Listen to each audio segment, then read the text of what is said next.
देखिए बोलते हैं कि ऐसा कि excess of anything is bad. अगर किसी भी चीज का एक्सेस हो जाए तो वो बुरा होता है। सेम कॉन्सेप्ट सेल के अंदर भी अप्लाइड होता है कि अगर सेल के अंदर किसी चीज का प्रोडक्शन अगर एक्सेस में होने लग जाए तो वो चीज उस सेल के लिए डैमेजिंग हो सकता है।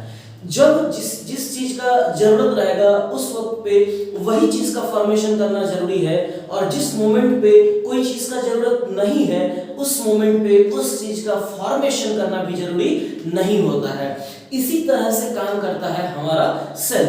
मतलब अगर हम बात करें कि सेल के अंदर मान लीजिए अगर कोई एंजाइम का जरूरत है, एक बैक्टीरियल सेल है या यूकेरियोट कोई भी सेल अगर है तो सेल के अंदर एक मान लीजिए एक एंजाइम का जरूरत है टू डाइजेस्ट प्रोटीन। सेल के अंदर एक एंजाइम का जरूरत है टू डाइजेस्ट अ प्रोटीन। अब मान लीजिए वो प्रोटीन सेल के अंदर प्रेजेंट होगा तभी तो वो एंजाइम बनाएगा उसको डाइजेस्ट करने के लिए। सेल के अंदर जब वो प्रोटीन होगा ही नहीं तो उसको डाइजेस्ट करने के लिए एंजाइम बना करके क्या करेगा? तो हम ये बोलना चाह रहे हैं कि जब जिस प्रोडक्ट का जरूरत पड़ता है सेल को, जब जिस एंजाइम का जरूरत पड़ता है सेल को, जब जिस प्रोटीन का जरूरत पड़ता है सेल को, तभी सेल उस चीज का फॉर्मेशन करने में लग जाता है। वरना जब जरूरत नहीं है तो फिजूल का उस चीज के पीछे अपना दिमाग सेल नहीं लगाता है। ये सब किया जाता है अपना एनर्जी को कंजर्व रखने के लिए और फालतू का ज्यादा ट्रैफिकिंग से बचने के लिए। मान लीजिए कि सेल के अंदर अगर किसी एंजाइम या किसी प्रोटीन का जरूरत ही नहीं है, उसके बावजूद अगर लगातार सेल उस एंजाइम को बना रहा है, उसके वजह से क्या होगा? उस एंजाइम का काम तो है नहीं, फालतू का वो क्या होगा? सेल के अंदर एक्यूमुलेट होने लग जाएगा, जमा होकर रह जाएगा फालतू का, जिसकी वजह से there will be increased traffic jam within the cell.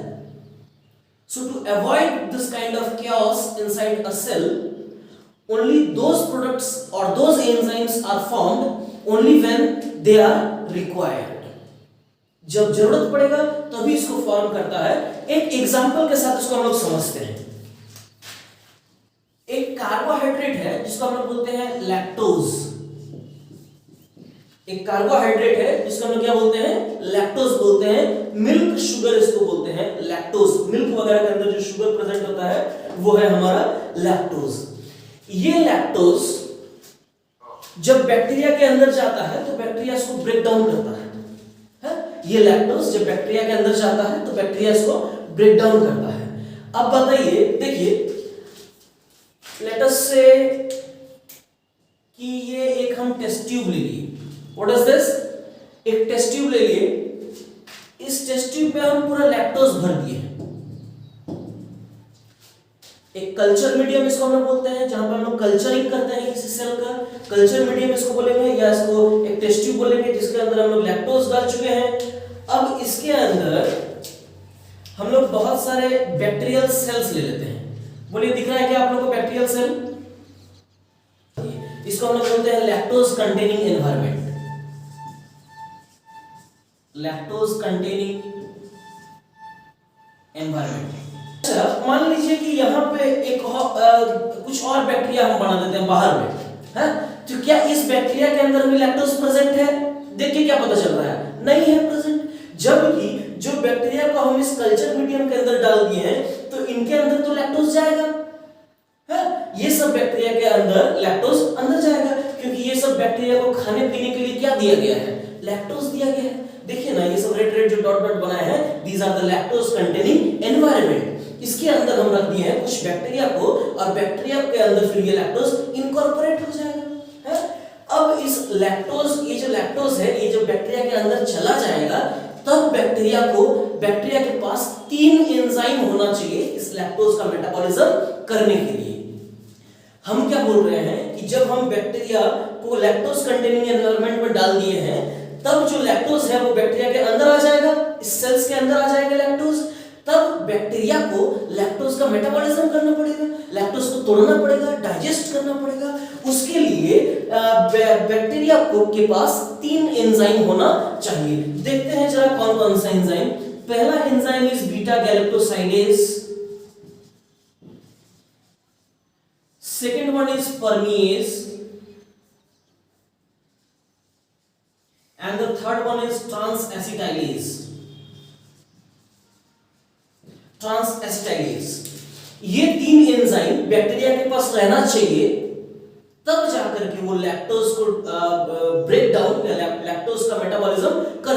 मान लीजिए कि लैक्टोज बैक्टीरिया के अंदर है ही नहीं, जैसे कि यहां पे ये जो बैक्टीरियल सेल है इसके अंदर लैक्टोज है ही नहीं, तो क्या इसके अंदर, इस बैक्टीरियल सेल के अंदर ये तीनों एंजाइम का फॉर्मेशन होना चाहिए कि नहीं होना चाहिए? नहीं होना चाहिए। क्यों होगा? इसके अंदर लैक्टोज को तोड़ने के लिए लगेगा तीन एंजाइम, लेकिन इसके अंदर तो लैक्टोज है नहीं, तो फालतू का ये सब एंजाइम को बना करके क्या फायदा है? तो इसको, इस एंजाइम का प्रोडक्शन को रोकना पड़ेगा। और इसके लिए एंजाइम कहां से बनता है? आरएनए से। एंजाइम मतलब क्या? Protein. Mostly the enzymes are of proteinaceous nature. Enzyme कहां से बनेगा? आरएनए से बनेगा। आरएनए कहां से बनेगा? डीएनए से बनेगा, यानी जीन से बनेगा। तो जीन से बनेगा आरएनए, आरएनए से बनेगा प्रोटीन या फिर एंजाइम। तो अगर ये सब एंजाइम का प्रोडक्शन नहीं चाहिए हमको, फिर हमको जो डीएनए से आरएनए बनना है, आरएनए से जो प्रोटीन बनना है, इस स्टेप को रोक देना पड़ेगा। अरे जो वाला जीन ये सब एंजाइम को बना रहा होगा, उस जीन को रोक देना पड़ेगा। तो यही जो रोकने वाला या फिर काम करते देने का वाला जो प्रोसेस है, इसी को हम लोग बोलते हैं रेगुलेशन ऑफ जीन एक्सप्रेशन, कि किस मोमेंट को जीन को एक्सप्रेस करवाना है और किस मोमेंट पे जीन को एक्सप्रेस होने से रोकना है। इसी को हम लोग बोलते हैं regulation and control of gene expression. जब जरूरत पड़ेगा किसी एंजाइम का, तभी जीन को बोलेंगे तुम हाँ एंजाइम बनाओ। जब जरूरत नहीं पड़ेगा तब जीन को बोलेंगे तुम एंजाइम मत बनाओ। तो हम लोग उसको कंट्रोल कर रहे हैं, रेगुलेट कर रहे हैं। रेगुलेशन ऑफ जीन एक्सप्रेशन जो है इन केस ऑफ बैक्टीरिया, वो होता है at the level of transcription. जबकि यूकैरियोट के केस में अगर बात करेंगे तो हर एक लेवल में, किसी भी लेवल में रोका जा सकता है, रेगुलेशन हो सकता है। लेकिन अगर बैक्टीरिया यानी प्रोकैरियोट का केस में बात करेंगे तो सिर्फ आपका जो ट्रांसक्रिप्शन वाला लेवल है, इसी लेवल में जो जीन है वो अपने आप को रोक सकता है कि नहीं अभी जरूरत नहीं है, अभी ट्रांसक्रिप्शन नहीं करेंगे, या अभी जरूरत है तो अभी ट्रांसक्रिप्शन करेंगे। तो किस लेवल पे? अलग अलग लेवल रहता है। जैसे कि डीएनए से आरएनए बनता है, उसको ट्रांसक्रिप्शन बोलते हैं। आरएनए से प्रोटीन बोलते हैं, उसको ट्रांसलेशन बोलते हैं। तो कौन सा लेवल में इसको कंट्रोल करेगा, कौन सा लेवल में वो चेक पोस्ट रहेगा, तो वो रहेगा किस लेवल पे? ट्रांसक्रिप्शन का लेवल में। इसी लेवल में उसको चेक किया जाएगा और देखा जाएगा कि कब उसको छोड़ना है या कब उसको रोक लेना है। इसी को हम लोग बोलते हैं regulation of gene expression. NCERT में इस बात का मेंशन किया हुआ है। जब बैक्टीरिया के पास लैक्टोज आ गया है, ये सब एंजाइम की जरूरत पड़ेगा। क्या जरूरत पड़ेगा ये सब एंजाइम का, कहां पे जरूरत पड़ेगा? तो इस बात को समझिए। जो पहला वाला एंजाइम है जिसको हम लोग बोलते हैं बीटा गैलेक्टोसाइडेज, इस एंजाइम का जरूरत पड़ता है लैक्टोज को ब्रेक करने में। ये तोड़ देता है लैक्टोज को, ये तोड़ देता है इनटू ग्लूकोज एंड गैलेक्टोज। ये करता है लैक्टोज को तोड़ने का काम। और हमको तो पता है लैक्टोज जब टूटता है तो क्या बनता है? ग्लूकोज और गैलेक्टोज। तो ये बीटा गैलेक्टोसाइडेज, एज मतलब तोड़ना, एंजाइम है, लैक्टोज को तोड़ देगा इनटू ग्लूकोज एंड गैलेक्टोज। तो लैक्टोज के मेटाबॉलिज्म के लिए एंजाइम की जरूरत है। Next enzyme is परमीएज। अब यही काम है। परमीएज मतलब जो परमिएबिलिटी को इंक्रीज करेगा। परमीएज एंजाइम का मतलब जो परमिएबिलिटी, देखिए नाम नहीं समझ में आ रहा है, परमीएज परमिएबिलिटी को इंक्रीज करेगा। परमिएबिलिटी मतलब क्या होता है? हाँ, परमिएबिलिटी का मतलब होता है कि किसी चीज को अपने अंदर आने देना या रोकना। परमिएबिलिटी इसको हम लोग बोलते हैं। मान लीजिए कोई इंसान अगर आपके घर के गेट पे आता है, तो अगर आप उसको अलाउ करते हैं अपने घर के अंदर आने के लिए, तो हम लोग बोलते हैं कि आपका गेट जो है उस इंसान के लिए परमिएबल है, आप आने उसको दे दिए है, तो उसको हम लोग बोलते हैं परमिएबिलिटी। द बैक्टीरियल सेल, इसके चारों तरफ प्रेजेंट है लैक्टोज। लैक्टोज अंदर आएगा तब तो काम होगा कुछ। और लैक्टोज अंदर आएगा कैसे? सेल को आप पहले परमिएबल बनाइएगा, तभी तो लैक्टोज अंदर आ पाएगा। और सेल को परमिएबल बनाने के लिए जो एंजाइम लगता है उसको हम लोग बोलते हैं परमीएज। तो परमीएज एंजाइम का मदद से लैक्टोज जो है आपका बैक्टीरियल सेल के अंदर आ जाएगा।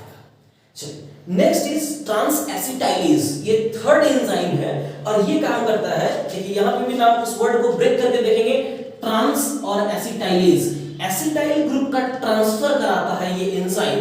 एसिटाइल कोएंजाइम एक कंपाउंड है, एक मॉलिक्यूल रहता है, उस मॉलिक्यूल का एसिटाइल ग्रुप को लेता है और डाल देता है गैलेक्टोसाइड के ऊपर, ताकि आपका सेल वगैरह का डिटॉक्सिफिकेशन के लिए काम आता है, लैक्टोज का मेटाबॉलिज्म के लिए काम आता है। एसिटाइल ग्रुप को ट्रांसफर कर देता है from. Regulation of gene expression का एक शानदार एग्जांपल है और उस टॉपिक को हम लोग बोलते हैं लैक ओपेरॉन। लैक ओपेरॉन समझिए, लैक ओपेरॉन नाम का मतलब क्या होता है? लैक का मतलब होता है लैक्टोज, ओपेरॉन का मतलब होता है a segment of DNA, segment of DNA.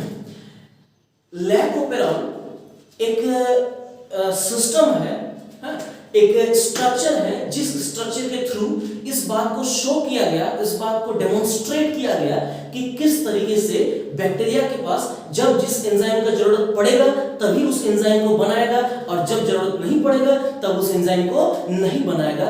इस चीज को शो करने के लिए एक डीएनए का सेगमेंट का हेल्प लिया गया और एक सिस्टम उसको तैयार किया गया, उसी को बोला गया लैक ओपेरॉन। लैक का मतलब होता है लैक्टोज, लैक्टोज का इसमें काम रहता है, इन्वॉल्वमेंट रहता है, और ओपेरॉन वर्ड का मतलब होता है अ सेगमेंट ऑफ डीएनए। एक डीएनए का सेगमेंट पे इस चीज को स्टडी किया गया और उसको हम लोग ओपेरॉन बोलते हैं with the help of the substrate lactose, इसलिए इस टॉपिक को हम लोग बोलते हैं लैक ओपेरॉन। इस थ्योरी को, इस एक्सपेरिमेंट को स्टडी करने वाले साइंटिस्ट का नाम था जैकब एंड मोनोड। ये दो साइंटिस्ट हैं, Francois Jacob and Jacques Monod. ये दोनों साइंटिस्ट मिलकर के स्टडी किए इस लैक ओपेरॉन के ऊपर इन द ईयर 1961 या ई कोलाई के ऊपर। हमको पता है सबसे ज्यादा स्टडी किया जाने वाला बैक्टीरिया कौन सा है? E coli.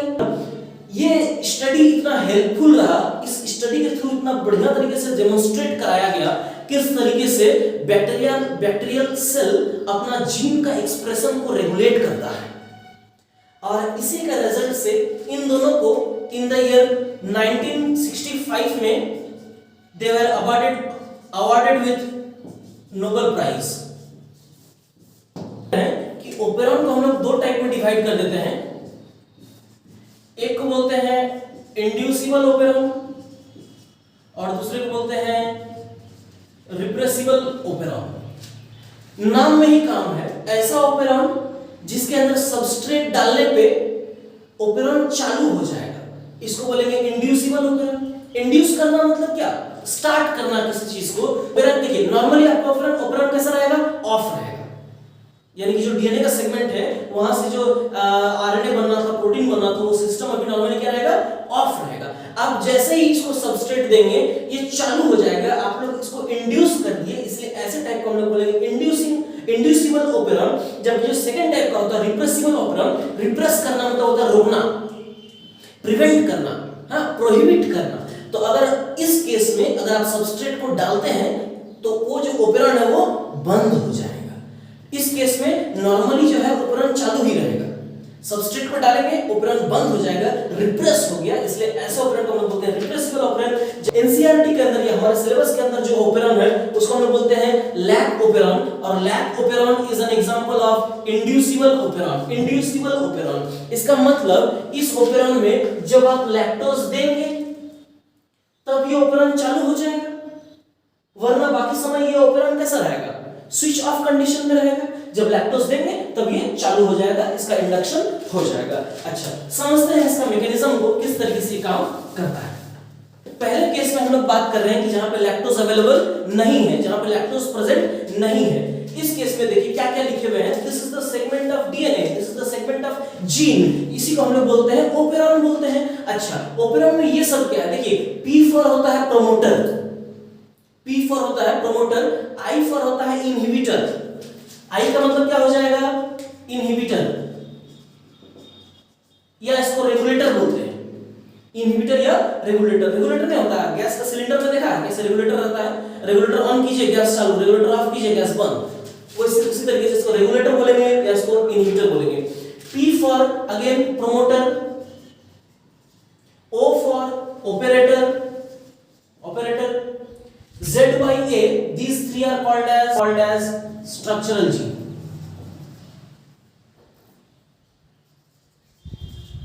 Structural gene. So this is a segment of DNA. ये DNA का एक सेगमेंट है जिसके अंदर ये सब जीन्स प्रेजेंट है। जीन्स का नाम है, this is the promoter gene, this is the inhibitor gene, ये regulator gene, this is again promoter gene, operator gene, and these three are the structural genes। और हमको पता है ये structural gene जो है इसी से आपका ट्रांसक्रिप्शन होना है। तो फर्स्ट केस में जहां पे आपके पास लैक्टोज अवेलेबल नहीं है उस केस में देखिए ये जो इनहिबिटर है दिस आई जीन, ये हर हमेशा जो है ट्रांसक्रिप्शन करेगा।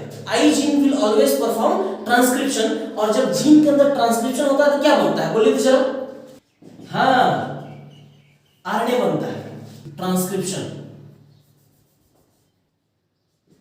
जब इसके अंदर ट्रांसक्रिप्शन होगा तो जीन क्या बनाता है, आरएनए बनाता है। इस आरएनए को हम लोग बोलेंगे रिप्रेसर एमआरएनए बोलेंगे। अच्छा, फिर इस पे ट्रांसलेशन होगा और ये बनाएगा क्या, ट्रांसलेशन के बाद क्या बनाता है, प्रोटीन बनाता है, रिप्रेसर प्रोटीन बन जाएगा। तो इस तरीके से आपका जो आई जीन है, जो इनहिबिटरी या रेगुलेटरी जीन है, एनसीईआरटी पेज नंबर 117 के अंदर बोला गया है कि जो आपका आई जीन है ये हर हमेशा काम करता है, all time working constitutively, word का इस्तेमाल किया गया है, अंडरलाइन कीजिए। लेट अस से चलिए ये आपका बन गया रिप्रेसर प्रोटीन, मान लेते हैं कि ये गोल वाला स्ट्रक्चर हम बना दिए, दिस इज रिप्रेसर प्रोटीन। ये प्रोटीन जाएगा आपका, और जाने के बाद ये बाइंड कर जाएगा ऑपरेटर के पास। ये प्रोटीन यहां बन गया, ये प्रोटीन गया किसके पास, ऑपरेटर के पास, और ऑपरेटर के पास जाकर ऑपरेटर को ये क्या कर दिया, बाइंड कर दिया।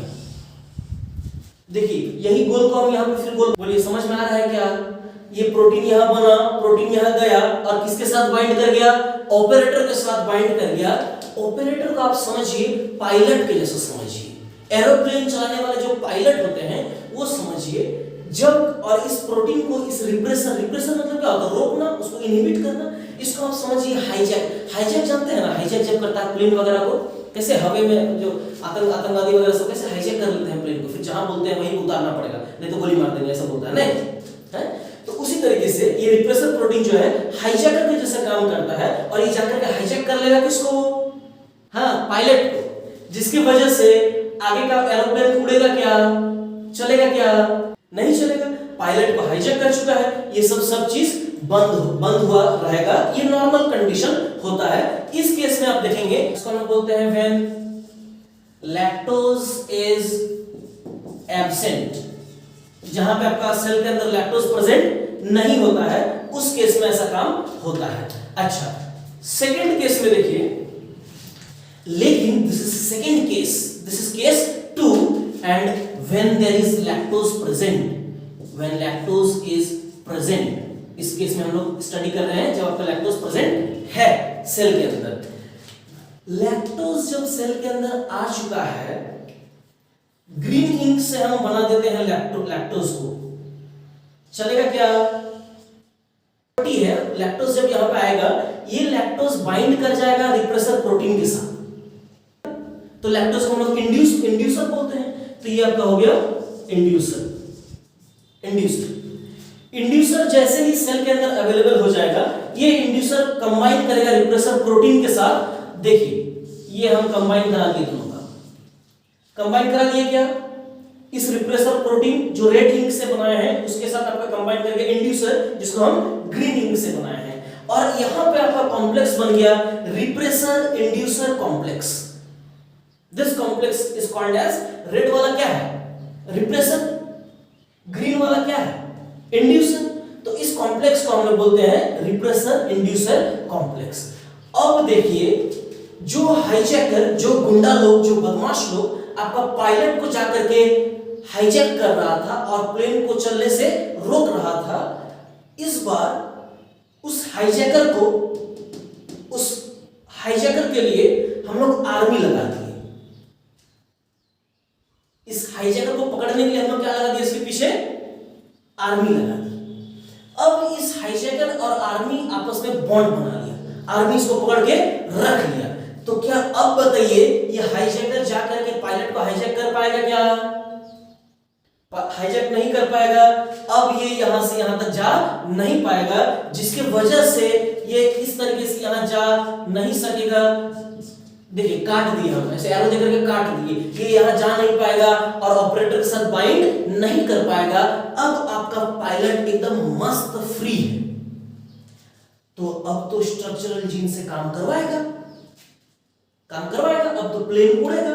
और अब जो है आपका स्ट्रक्चरल जीन काम करेगा और ZYA जिसको हम लोग स्ट्रक्चरल जीन बोलते हैं, यहां से आपका जीन है।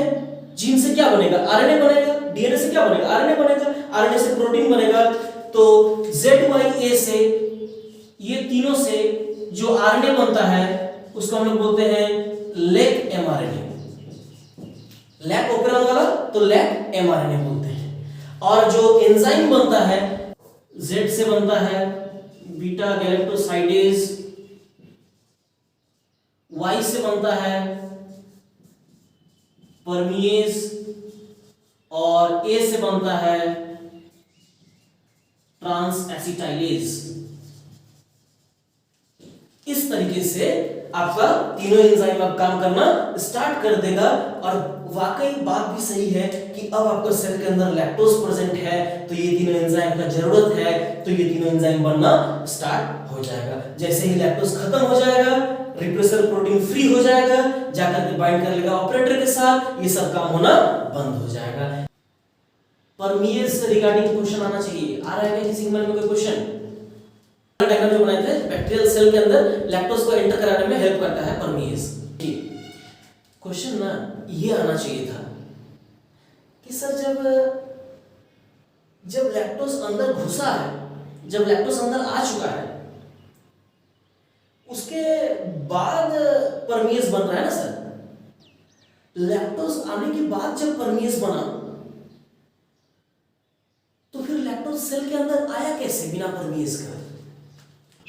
हाँ, तो हर हमेशा आपका सेल के अंदर, मतलब बैक्टीरियल सेल के अंदर थोड़ा सा परमिएज पहले से प्रेजेंट होता है और उस परमिएज की वजह से लैक्टोज एंटर किया, करने के बाद फिर ये सब काम हुआ और इस तरीके से फिर ये काम आगे हो गया। तो देखिए हम फिर से बात कर रहे हैं, जो दो केस में हम लोग स्टडी करते हैं, एक को बोलते हैं जहां लैक्टोज प्रेजेंट नहीं है और दूसरा केस में जहां लैक्टोज प्रेजेंट है। जब लैक्टोज प्रेजेंट नहीं है तो operon is switched off. Structural gene कुछ फॉर्म कर रहा है क्या?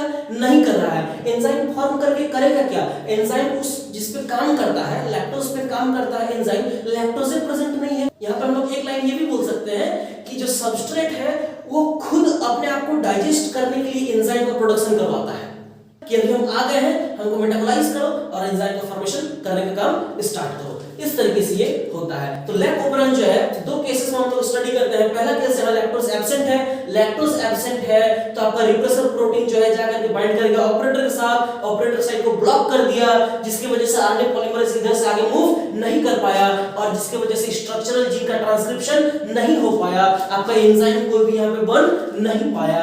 इसको हम लोग बोलते हैं ऑपरेटर इज या the operon is switched off condition में है आपका ओपेरॉन। जबकि सेकंड केस जहां पे आपका लैक्टोज इज प्रेजेंट, इस केस में क्या हुआ, यहां पे भी देखिए आई जीन से यहां पे भी रिप्रेसर एमआरएनए बना, यहां पे भी रिप्रेसर प्रोटीन बना, लेकिन इस बार इस हाईजैकर के साथ, इस रिप्रेसर प्रोटीन के साथ कंबाइन कर गया इंड्यूसर और फॉर्म कर दिया यहां पे कौन सा कॉम्प्लेक्स बोलिए तो जरा, रिप्रेसर इंड्यूसर कौन जाकर के ऑपरेटर के साथ बाइंड नहीं कर पाया। अब ऑपरेटर जो है एकदम फ्री है, आराम से आरएनए पॉलीमरेज इधर से इधर मूव करेगा और स्ट्रक्चरल जीन का ट्रांसक्रिप्शन करेगा और बनाएगा लैक एमआरएनए, फिर होगा ट्रांसलेशन, फिर बनाएगा beta galactosidase, permease and trans acetylase, जो आपका स्ट्रक्चरल जीन से एंजाइम बनेगा और ये एंजाइम फिर काम करेगा लैक्टोज पे। और लैक्टोज पे क्या-क्या काम करता है उसको हम लोग पहले ही देख चुके हैं। इंड्यूसर इसको आ गया यहाँ पे तो इसको स्विच ऑन कर दिया, इसको स्टार्ट कर दिया, इसलिए ऐसे टाइप का ओपेरॉन को हम बोलते हैं इंड्यूसिबल ओपेरॉन बोलते हैं। बस इतना सा बात था लैक ओपेरॉन से रिगार्डिंग।